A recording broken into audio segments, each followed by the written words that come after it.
ഇപ്പോൾ നമ്മളോടൊപ്പം കോട്ടയം മെഡിക്കൽ കോളേജിലെ ഡോക്ടറായിട്ടുള്ള ഡോക്ടർ ജൂബി കൂടി ചേരുന്നു.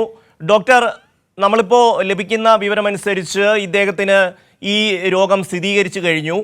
ഇതിന് ചികിത്സയുള്ള രോഗമാണ് എന്നാണ് നമുക്ക് അറിയാൻ കഴിയുന്നത്. 4 ആഴ്ചയ്ക്കകം തന്നെ ഈ രോഗം ഭേദമാവുകയും ചെയ്യും. പിന്നീട് ഏത് ആംഗിളിലാണ് നമ്മളിതിനെ ഭയപ്പെടുന്നത്?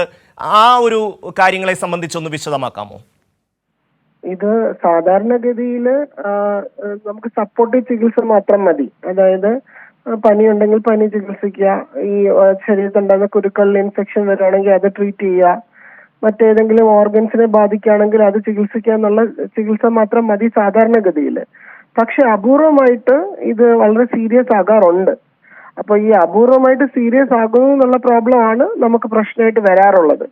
പലപ്പോഴും നമുക്ക് അസുഖം വലിയ ഗുരുതരമാകാതെ ചികിത്സിച്ച് ഭേദമാക്കാൻ പറ്റുന്ന ഒന്നാണിത്. എന്നാൽ പ്രത്യേകിച്ച് കുഞ്ഞുങ്ങളെ സംബന്ധിച്ച് ചെറിയ പ്രായത്തിൽ ഒക്കെ ഇത് മരണകാരണമായി തീരാറുണ്ട്. കൃത്യമായിട്ടുള്ള ഒരു മോർട്ടാലിറ്റി എത്ര വരും എന്നുള്ളത് നമുക്ക് കൃത്യമായ കണക്കുകളില്ല. പല സ്റ്റഡീസിലും ചിലയിടത്ത് ഒന്നും ഉണ്ടായിട്ടില്ല, ചിലത് 10% മരണനിരക്ക് ഉണ്ടായിട്ടുണ്ട്. അപ്പം നമ്മള് അത്ര അപകടകരമല്ല എന്ന് ഉറപ്പിച്ച് പറയാൻ സാധിക്കില്ല. എന്നാൽ ഇപ്പൊ നമുക്ക് ഇവിടെ വന്നിരിക്കുന്നതായിട്ടുള്ള വകഭേദം അത്ര പ്രശ്നമുള്ള കാര്യമല്ല. ഈ രോഗത്തിന് എന്തൊക്കെ മുൻകരുതലുകൾ, നമ്മൾ ഈ ഒരു രോഗം വന്നു കഴിഞ്ഞാൽ എന്തൊക്കെയാണ് നമ്മൾ ശ്രദ്ധിക്കേണ്ടത്?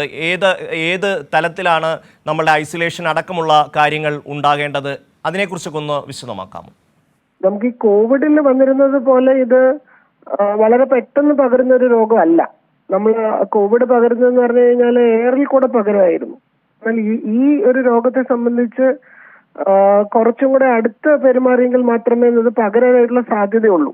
ഫ്ലൂയിഡ്സ് വഴി വളരെ അടുത്ത് രോഗിയായിട്ടുള്ള ഇടപെട്ടാൽ മാത്രമേ ഉള്ളൂ. അപ്പൊ നമ്മൾ സാധാരണഗതിയിൽ മാസ്ക് ഉപയോഗിക്കുകയും കൈ കഴുകുകയും നമ്മൾ പണ്ട് കോവിഡിന് എന്ത് പ്രതിരോധം എടുത്തിരുന്നോ അതുപോലെ ചെയ്യുവാണെങ്കിൽ അത് പ്രതിരോധിക്കാനായിട്ട് സാധിക്കുന്നതാണ്.